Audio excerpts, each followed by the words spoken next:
Shalom, Bapak Ibu dan saudara-saudari yang terkasih dalam Kristus. Pada kesempatan kali ini, saya, Bayu Rahendra, akan mengajak Bapak Ibu sekalian untuk sama-sama kita merenungkan kebenaran firman Tuhan. Kita sama-sama mengalami kebenaran firman Tuhan, sehingga kita dapat mengaplikasikan dalam kehidupan kita sehari-hari. Sebelum saya membahas dan masuk ke tema pembahasan, mari kita sama-sama tundukkan kepala bersatu dalam doa. Bapa di surga yang kami kenal dalam nama Tuhan Yesus Kristus, pada kesempatan kali ini hamba-Mu akan mencoba untuk mengulas, membuka kebenaran firman-Mu yang terselubung. Tuhan, tuntun kami, pimpin kami, baik hamba yang menyampaikan maupun yang mendengarkan ataupun yang menonton. Buka pikiran kami, terangi kami dengan terang Roh Kudus-Mu, agar kami senantiasa dapat menerima kebenaran firman-Mu dan mengaplikasikannya dalam kehidupan kami sehari-hari, sehingga kami dapat hidup, bertumbuh, dan terus bertumbuh dalam kebenaran firman-Mu. Jadikan kami sebagai pelaku-pelaku firman-Mu, bukan hanya sebagai pendengar-Mu. Tuhan, kami serahkan roh, jiwa, dan tubuh kami ke dalam tuntunan. Dalam nama Tuhan kami Yesus Kristus, hamba-Mu ini telah berdoa dan mengucap syukur. Haleluya. Amin. Bapak Ibu yang terkasih dalam Tuhan Yesus Kristus, saat ini saya akan mencoba untuk mengambil sebuah tema,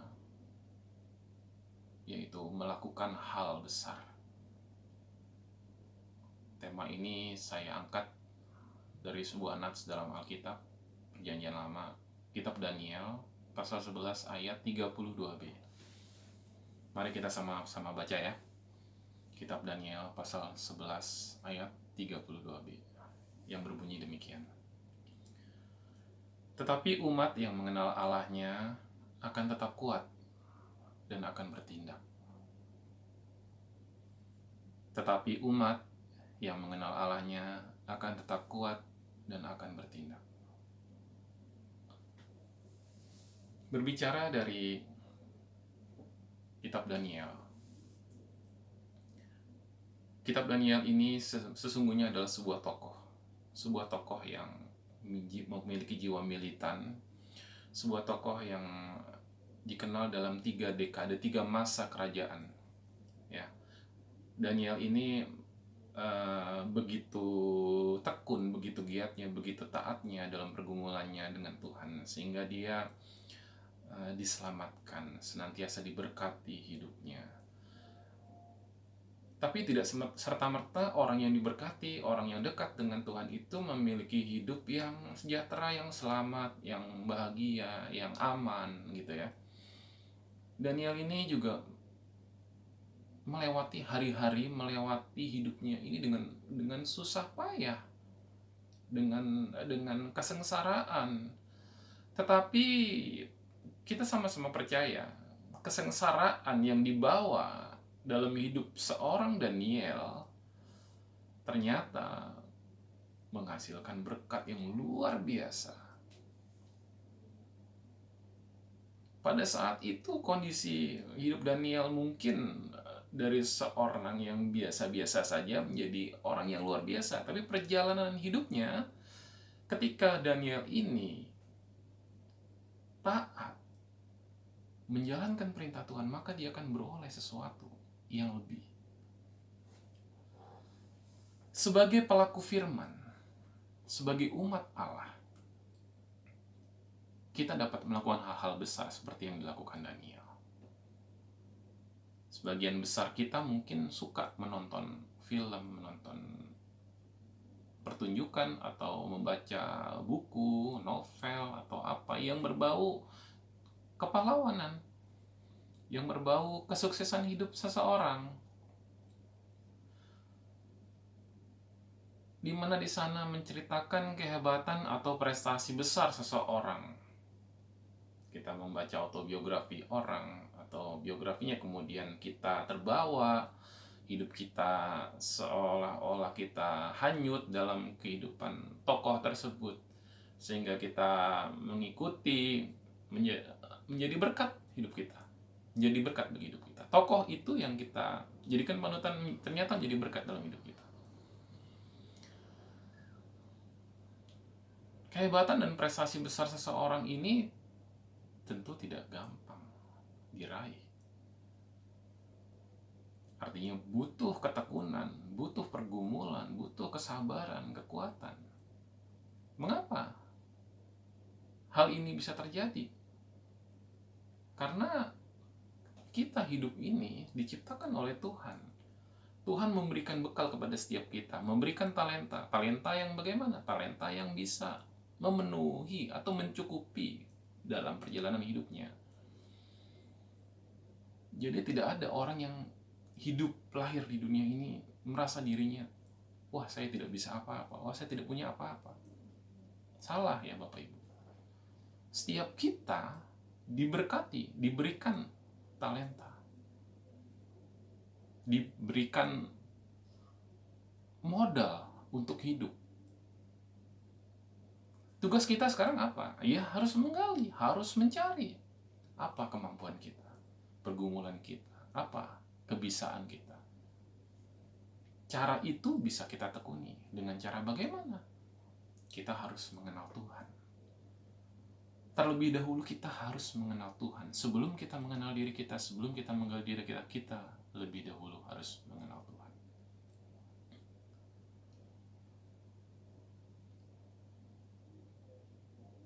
Mengapa hal ini harus terjadi? Kenapa kita harus kenal Tuhan? Karena Tuhan ini membuat atau menciptakan ini secitra, segambar dengan Dia.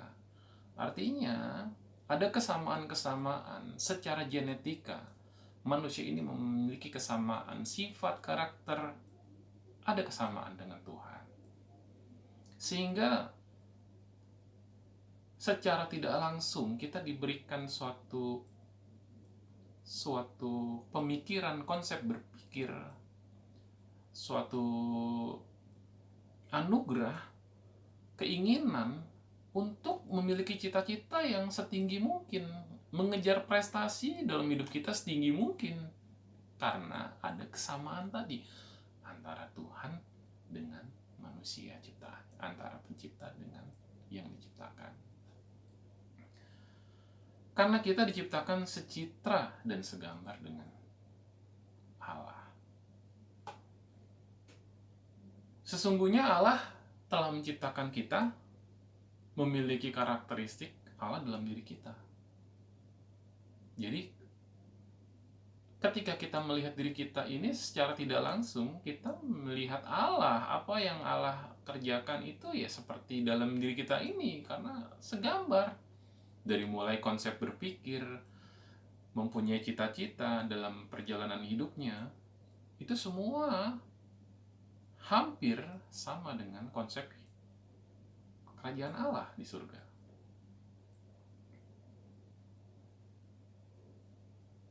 Dalam hal ini, Alkitab mengajarkan bahwa siapa yang mengenal Allah akan menjadi kuat.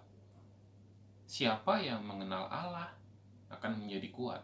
Secara logika, hanya mengenal saja apakah bisa mewujudkan kekuatan itu? Apakah tiba-tiba kekuatan itu akan muncul?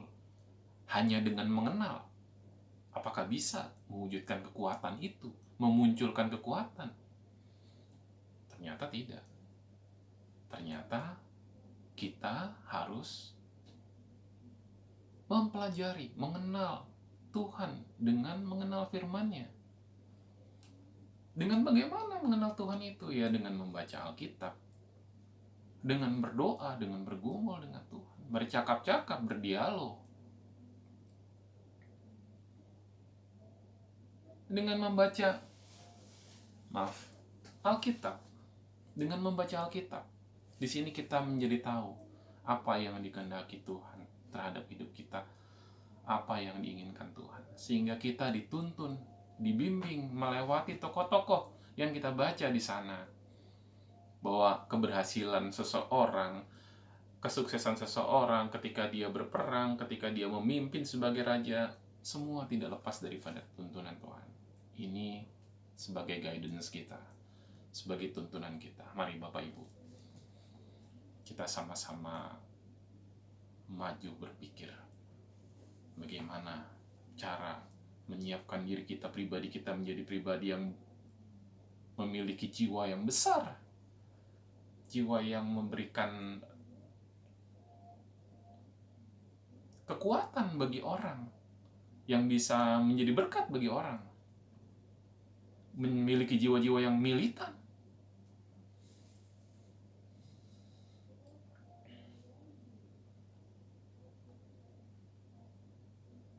Ternyata perspektif kita kepada Allah tidak merubah diri Allah itu sendiri, tidak. Tetapi yang mengubah cara kita memahaminya. Allah ini tidak bisa ditebak, tidak bisa diprediksi, tidak bisa diduga, tidak bisa diramal, tidak bisa. Salah Anda jika bilang, wah, nanti takdir saya akan seperti ini, wah, saya akan begitu, saya akan begini. Tidak. Allah tidak bisa ditebak, Allah tidak bisa diprediksi. Tapi Allah bisa dikenal, bisa dikenalin. Ketika kita mendekat, pribadi kita mendekat, menundukkan diri serendah-rendahnya di hadapan Allah, maka dia akan mendekat. Allah ini maha hadir loh Bapak Ibu. Allah ini maha hadir. Kenapa pada saat kita terpuruk ya, dalam kondisi kita sedih, dalam kondisi kita mencucurkan air mata, sedih berlinang gitu ya, tiba-tiba kita merasa kita dekat dengan Allah. Kenapa? Artinya Allah itu sebetulnya selalu ada dalam pribadi kita. Ini bait suci loh. Tubuh ini bait suci. Jadi Bapak Ibu, untuk melakukan hal-hal yang besar yang tadi saya utarakan, artinya apa? Kita perlu menjalin hubungan dengan Tuhan, perlu memperlengkapi diri kita agar kita dapat melakukan hal-hal besar dalam hidup kita. Artinya apa? Kita harus bersungguh-sungguh mempelajari kebenaran firman Tuhan. Harus sungguh-sungguh mengenal Tuhan kita, sehingga pribadi yang begitu ajaib, begitu dahsyat, begitu luar biasa, itu bisa menjadi dekat. Jangan justru kita memberikan jarak kepada Tuhan. Justru kita setiap waktu berdoa bergumul supaya Tuhan membuka pikiran kita,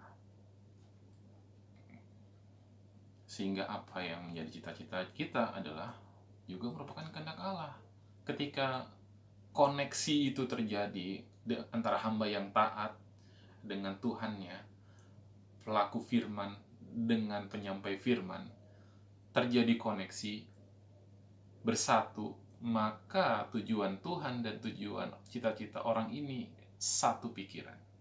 Ketika satu pikiran itulah, maka hal-hal besar yang akan disampaikan Tuhan lewat umatnya dapat terlaksana, sehingga hasil itu bisa tercapai, goal itu bisa tercapai.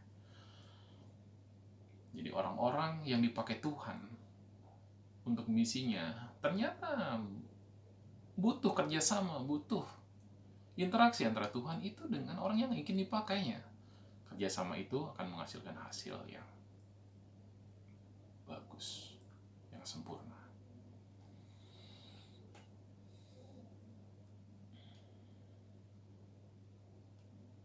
Sebelum kita tutup khotbah hari ini, ada baiknya kita merenungkan dengan sungguh kata-kata bijak dari Rasul Paulus dalam Filipi pasal 3 ayat 10. Saya bacakan. Demikian firman Tuhan. Yang kukehendaki ialah mengenal Dia, Yesus, dan kuasa kebangkitannya, dan persekutuan dalam penderitaannya, di mana aku menjadi serupa dengan Dia dalam kematiannya.